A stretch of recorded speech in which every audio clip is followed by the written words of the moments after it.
Alors bonjour, vous connaissez tous que l'odeur de lavande, بالعربية هي الخزامة, on le trouve dans divers parfums et dans de nombreux produits domestiques. Et ceci provient d'une espèce chimique appelée en chimie acétate de linalyle naturel. Il constitue l'huile essentielle de la lavande. L'extraction de cette huile essentielle naturelle dans la lavande ne représente que 10% qu'on peut utiliser dans l'industrie chimique. Alors, pour fournir des substances odorantes en acétate de linalyle en quantité suffisante, l'industrie chimique réalise la synthèse de cette huile essentielle à partir de l'anhydride acétique et le linalol. Ces deux substances sont des réactifs de cette synthèse. Alors, notre problème d'aujourd'hui est comment réaliser au laboratoire un produit synthétisé et aussi comment peut-on vérifier que ce produit est identique au produit naturel. Alors maintenant, quel est le rôle de la chimie de synthèse? Mais avant d'entamer cette question-là, essayons de définir la synthèse. Qu'appelle-t-on la synthèse d'une espèce chimique? Alors, on appelle synthèse d'une espèce chimique, c'est la préparation d'une espèce chimique à partir d'autres espèces chimiques. Cette espèce chimique-là peut être naturelle ou non naturelle. Alors maintenant, pourquoi synthétiser des espèces chimiques? Alors la synthèse des espèces chimiques est une nécessité pour la société. La chimie industrielle synthétise un nombre considérable d'espèces chimiques destinées à des domaines très variés. Par exemple, l'habillement, prenons l'exemple textile, santé, par exemple les médicaments, alimentation, les arômes, transport, construction, agriculture, etc. La synthèse des espèces chimiques apparaît nécessaire pour de multiples raisons. Alors, parmi ces raisons-là, il y a des espèces chimiques que la nature ne le produit pas. Par exemple, l'ammoniac, le nylon. L'ammoniac, on ne le trouve pas dans la nature. Le nylon aussi, ce sont des espèces chimiques qui sont synthétisées, ou bien que ces produits sont en faible quantité. Par exemple, ces espèces chimiques-là, dans la nature, on le synthétise à partir de la nature, mais ils sont en faible quantité. Deuxième raison, l'extraction de ces espèces chimiques à partir de substances naturelles est difficile et coûteuse. En conclusion, la chimie de synthèse a pour but la fabrication d'une grande variété de substances, si possible, mieux adaptées, plus performantes et moins chères que celles extraites de la nature. On peut aussi parler des activités de la chimie. Les activités de la chimie sont classées en deux catégories, la chimie lourde et la chimie fine. Alors, qu'est-ce que c'est que la chimie lourde? Alors, la chimie lourde fabrique à partir de matières premières facilement disponibles, des substances en grande quantité et pour un coût peu élevé. Par exemple, les synthèses pour la chimie lourde se font un peu des étapes, c'est-à-dire ils ne demandent pas plusieurs étapes. Par exemple, les matières plastiques, l'aluminium, l'acide sulfurique, les dérivés de pétrole. Pour la chimie fine et la chimie des produits élaborés, il permet la réalisation des molécules complexes à la mise au point longue et coûteuse. Il est très utilisé en pharmacie. Il demande de nombreuses transformations chimiques successives, c'est-à-dire plusieurs étapes. Alors la synthèse, par exemple ici, la synthèse des médicaments, des produits cosmétiques, des composantes électroniques, des alliages spéciaux, etc. Et voilà pourquoi on synthétise des espèces chimiques, c'est-à-dire le but de la chimie de synthèse dans la chimie industrielle. Alors maintenant, quelles sont les étapes de la synthèse? Alors pour réaliser une synthèse, il faut suivre un protocole opératoire. Alors, qu'est-ce qu'un protocole opératoire?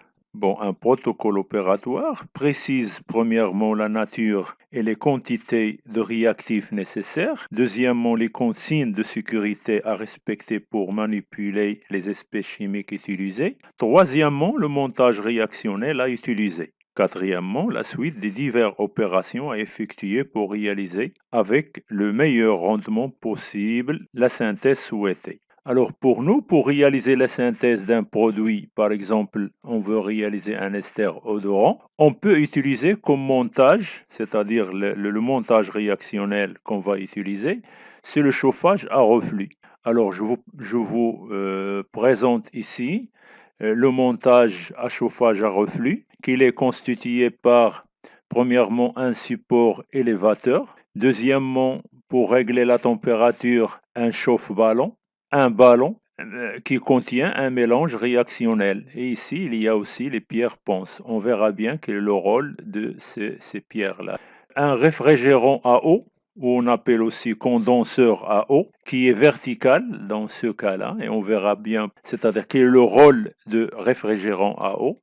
Il y a aussi en bas, c'est l'entrée de l'eau, en haut, c'est la sortie de l'eau. Et un support pour fixer tous ces éléments de ce montage-là. Alors ici, comme remarque, lorsqu'on manipule une synthèse, il faut bien faire à respecter les consignes relatives à la sécurité des personnes et des biens, et aussi à la protection de l'environnement. L'utilisation aussi de substances chimiques nécessite de connaître les risques qu'ils peuvent présenter. Et la lecture des étiquettes portées par les flacons est indispensable. Alors maintenant, quel est l'intérêt du chauffage à reflux? Le chauffage à reflux permet de porter à l'ébullition des réactifs dans un ballon surmonté d'un réfrigérant à eau, comme on a dit, il est monté verticalement, et aussi accélérant ainsi la synthèse. C'est-à-dire, lorsqu'on porte à l'ébullition, c'est-à-dire la température est un facteur qui accélère ici les réactions chimiques. Donc, il accélère ainsi la synthèse. Donc, le long de condenseur ou bien de réfrigérant, la température, donc, puisqu'il y a refroidissement, c'est-à-dire il y a l'entrée de l'eau en bas et la sortie de l'eau en haut, donc il y a diminution de la température, c'est-à-dire grâce à la circulation d'eau froide, entre par l'orifice du bas et sort par l'orifice du haut. Les vapeurs se condensent et refluent, c'est-à-dire se retournent dans le ballon, revenant dans le mélange réactionnel, sans qu'il s'échappe lors de la synthèse. Donc c'est ça le rôle ou bien l'intérêt du chauffage à reflux. Alors, pour bien comprendre, c'est-à-dire la synthèse d'une espèce chimique, essayons de réaliser une synthèse. Alors, dans ce cas-là, on va réaliser la synthèse de l'acétate de linalyle. Alors, qu'est-ce que c'est que l'acétate de linalyle? L'acétate de linalyle, comme on a dit au début dans l'introduction, c'est l'huile essentielle qu'on peut l'extraire de la lavande.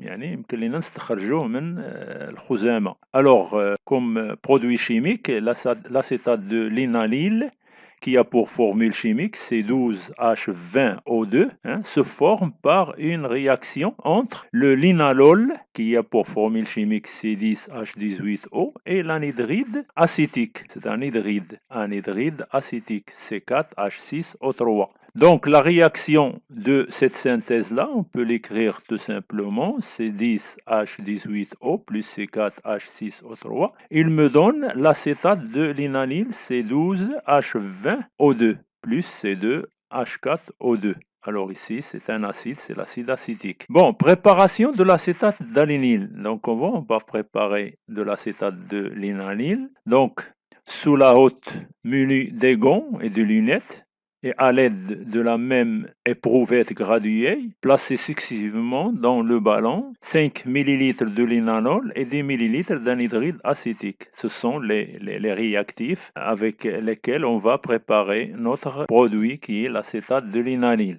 Et on ajoute avec précaution une vingtaine de gouttes d'acide sulfurique concentré et quelques grains de pierre ponce. On fait deuxièmement, on fait circuler l'eau froide dans le condenseur, on porte le mélange à ébullition douce pendant 20 minutes et on laisse le mélange refroidir toujours ce reflux. Terminez le refroidir en passant le ballon sous l'eau froide. Bon, première chose qu'on va faire, c'est qu'on va éliminer l'excès de l'anhydride acétique. On élimine l'excès par une réaction avec de l'eau et en refroidissant. Alors l'anhydride acétique ici, il est transformé en acide acétique, miscible à l'eau, qui passe dans la phase aqueuse. Deuxièmement, L'acétate de linalyle est le constituant principal de la phase organique, car on obtient ici deux phases, phase aqueuse et phase organique. Donc la phase organique, c'est la phase supérieure, car l'acétate de linalyle qui a pour densité inférieure, c'est-à-dire inférieure à la densité de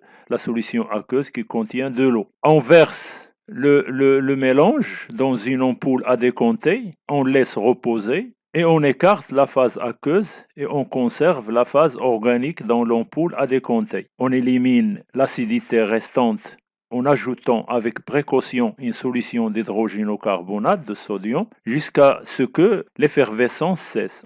On lave en ajoutant 20 ml d'eau, puis on élimine de nouveau la phase aqueuse. On récupère la phase organique que l'on sèche avec une petite quantité de chlorure de calcium anhydre et on le met en réserve dans un flacon bouché. Alors maintenant, comment peut-on identifier l'identification de l'espèce chimique synthétisée? Donc on va faire ce qu'on appelle, ce qu'on a déjà vu, en chromatographie mais comparatif, c'est-à-dire en utilisant une substance, c'est-à-dire de l'acétate d'alinynyle commercial, qui est déjà connu. Donc on dispose de 4 substances à comparer par chromatographie sur couche mince. L'huile de lavande, l'acétate de linalyle synthétisé, l'acétate de linalyle de commerce et l'inanol. Sur une plaque CCM, c'est-à-dire silice, on effectue avec des tubes capillaires 4 dépôts de gauche à droite. On a dépôt A, l'inanol en solution dans le dichlorométhane. Dépôt B, acétate de linalyle commercial en solution dans dichlorométhane, dépôt C, acétate de linalyle synthétisé en solution dans dichlorométhane, et dépôt D, huile essentielle de lavande en solution aussi dans dichlorométhane.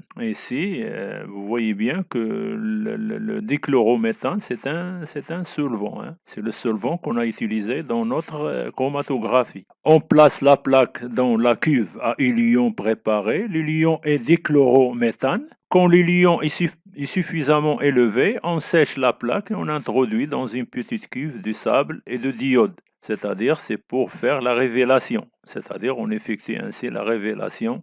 C'est-à-dire, qu'est-ce qu'on va voir? On va voir des taches brunes apparaître. Voilà, par exemple, ici, la plaque chromatographe qu'on produit dans notre chromatographie. Donc, vous voyez bien que les taches A, B, C, D. A, c'est l'inanol, B, c'est l'acétate de linalyle commercial, C, acétate de linalyle synthétisé et D, huile essentielle de lavande. Alors, on va essayer, maintenant, on passe à l'exploitation de ces résultats-là. Bon, premièrement, expliquer le rôle de Pierre-Ponce et l'acide sulfurique. Alors, quel est le rôle de Pierre-Ponce et de l'acide sulfurique? Les pierres-ponces, grâce à la pierre-ponce, le milieu réactionnel est agité et chauffé de façon homogène. C'est-à-dire, il homogénise la température du milieu réactionnel. Et l'acide sulfurique est pour accélérer la réaction chimique, ce qu'on appelle un catalyseur. Alors, deuxièmement, expliquer le principe du chauffage à reflux. Bon, j'ai déjà répondu à cette question-là, déjà dans la première partie. Alors, mais maintenant, je vous répondrai à une autre question, c'est pourquoi on ne ferme pas c'est-à-dire le réfrigérant, ou le réfrigérant qui est vertical, ou bien le condenseur à eau. Alors, si le système est fermé, l'ébullition du solvant provoque une suppression dans le système et il peut aboutir à une explosion. Et c'est ça qu'il ne faut pas faire. Alors maintenant, troisième question, quel est le rôle du chlorure de calcium anhydre? Alors son rôle, c'est pour éliminer toute trace d'eau. Pourquoi? Car le chlorure de calcium absorbe de l'eau et des vapeurs d'eau à partir d'une réaction chimique qui est très connue.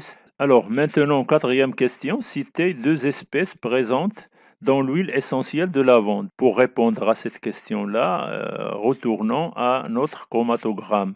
Voilà notre chromatogramme. Donc, D ici contient 3 taches. 3 taches.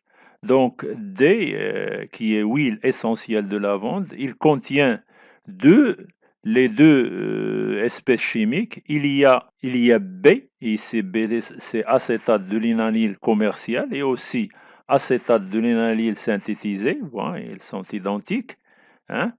Il contient aussi le A, c'est-à-dire le linalol. Donc, les deux espèces présentes dans l'huile essentielle de lavande sont l'acétate de linanyle et le linanol. Alors maintenant, 5. Y a-t-il une différence entre l'acétate de linanyle synthétisé, l'acétate de linanyle de commerce, et l'acétate de linanyle naturel contenu dans l'huile essentielle des fleurs de lavande? Bon, comme on a vu sur le chromatogramme, il n'y a pas une différence. Vous voyez bien ici que les trois taches se sont situées à la même hauteur de la ligne de dépôt. Donc, il n'y a pas de différence puisque les taches sur le chromatographe se trouvent sur le même hauteur. Maintenant, 6e question, indiquez les 3 étapes d'une synthèse chimique en général.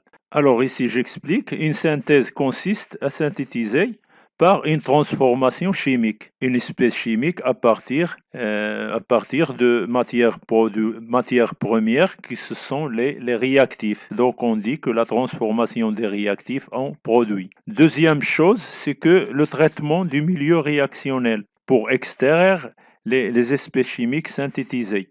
Et ici, certaines réactions qui sont lentes à température ambiante, c'est pourquoi il nécessite un chauffage à reflux qui permet d'accélérer la réaction. Donc on effectue aussi un chauffage à reflux pour éviter les pertes d'espèces chimiques par vaporisation. Et enfin, c'est l'identification des espèces chimiques synthétisées.